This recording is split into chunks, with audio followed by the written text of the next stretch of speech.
Fala, fofa! Meu nome é Augusto Bax, eu sou investidor de criptomoedas há pelo menos 6 anos, investidor profissional, trader e também educador. E eu sei que você está procurando para ter resultados rápidos no mercado de criptomoedas e eu tô aqui para te ajudar. Então o que eu te peço é pare de sardinhar agora, pare de comprar game coins e porcarias, shitcoins e venha aprender junto comigo tudo o que você precisa para se tornar um investidor profissional bem-sucedido. Curso Mestres do Bitcoin é o curso mais completo do Brasil. Não fique para trás e garante já a sua vaga porque é limitado. Tamo junto, fofa! Então, a gente vai descobrir fundo quando o BTC tiver um engolfo de alta no gráfico diário do BTC na barra diária. O primeiro engolfo de alta do Bitcoin no gráfico diário possivelmente vai ser a primeira produção de fundo. Então, se a gente olhar o gráfico aqui de novo, já chegamos no fundo ou não? Não podemos dizer. Por quê? Porque ainda não formou um fundo. Olha só que interessante. O gráfico ainda caindo. Tá? Não formou fundo. Quando é que forma fundo? Forma fundo na primeira barra verde que surgir diária e fechar o dia positivo. Parece bem simples e óbvio que eu estou falando, mas não é tão óbvio e simples que eu estou falando. Por quê? Porque geralmente depois desse primeiro fundo que se forma, o preço ele luta várias vezes para se manter nesse fundo. E aí ele começa a formar um fundo semanal. E aí o fundo semanal começa a trazer o preço aonde?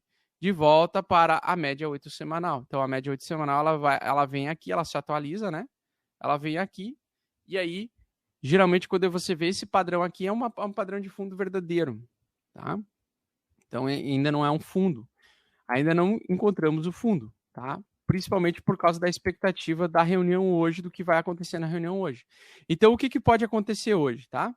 Se vir uma informação positiva de talvez manutenção da taxa de juros ou um valor mais baixo, tá? Eu sei que provavelmente isso não vai acontecer, eles virem com 0,25%, sei lá. Mas se acontecesse, provavelmente a gente já veria um short squeeze acontecendo amanhã, né? Uma formação de fundo, talvez se vier com 0,5%, sem muita surpresa, talvez já aconteça o short squeeze amanhã, por exemplo. Se não, a gente vai ter mais quedas. Se vier com 0,75%, talvez 1%, vem mais quedas até ele chegar num ponto. Não, agora capitulou. Porque a capitulação é a aceitação máxima de prejuízo e a aceitação máxima de queda do mercado. O mercado não aceita mais queda além daquilo ali. E isso vai acontecer. Em algum momento nós vamos ter essa capitulação se a gente já não está formando ela, tá? Outro detalhe importante. O petróleo, né? Mesma coisa que eu falei na live anterior.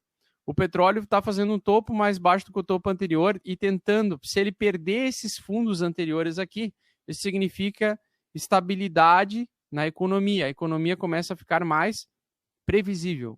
E o momento que a economia começar a ficar mais previsível, no momento que o petróleo voltar a ter uma desvalorização no preço do barril, sair de $120 e ir para $80, por exemplo, nós vamos ter uma normalização da economia, digamos assim, da previsão econômica.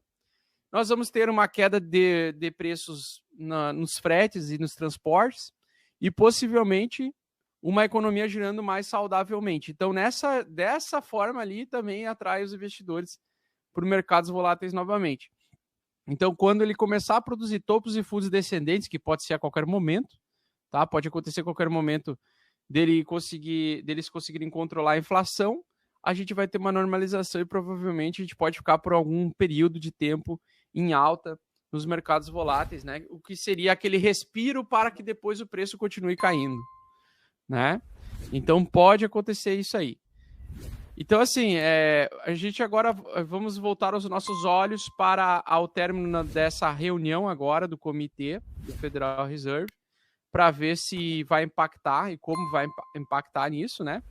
E também aqui, ó, eu vi essa notícia também de que quase $100 milhões saíram de fundos de criptomoedas dos Estados Unidos em antecipação à política monetária agressiva. Então, logicamente, essa queda é só o reflexo do medo extremo exacerbado sobre a redução monetária prevista aí com a elevação da taxa de juros. Mas lembrando, a queda vai continuar até a taxa de juros ficar se movimentando. Quando ela estabilizar 2 meses em sequência, provavelmente nós vamos produzir um fundo mensal e esse vai ser o fundo muito bom para estar com bitcoins, tá? Estar comprado em Bitcoin. Seja em 20 mil dólares, seja em 14 mil, seja em 10 mil, seja em 5 mil, seja em 3 mil, não sei.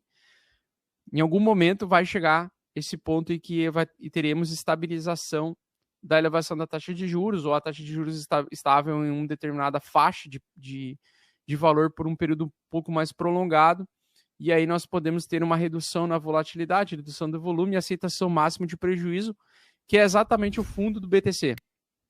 Nunca esqueça aquilo que eu falei. O principal é você identificar um fundo do BTC é quando nós temos aceitação de prejuízo máxima e volatilidade no mínimo. Então zero volatilidade muito baixa e máxima aceitação de prejuízo. É nesse ponto em que identificamos um fundo histórico do Bitcoin, o que ainda não aconteceu. Mas está, na minha opinião, para acontecer entre agora julho até setembro. Eu acho que entre julho até setembro o mercado pode se antecipar a uma possível interrupção da elevação da taxa de juros. Por quê? Porque o governo não vai poder ficar aumentando a taxa de juros ad infinito. Ele não vai poder passar de 3 pontos base, por exemplo. Na minha opinião, é muito difícil isso acontecer. Pode acontecer, tudo pode acontecer, mas eu acho muito difícil os Estados Unidos querer reter toda a riqueza do mundo para ele. Porque hoje a riqueza é representada por dólar. Então, os países mais ricos são aqueles que possuem mais dólar, tá? E mais capacidade de comprar e produzir e trocar por dólares. Perfeito?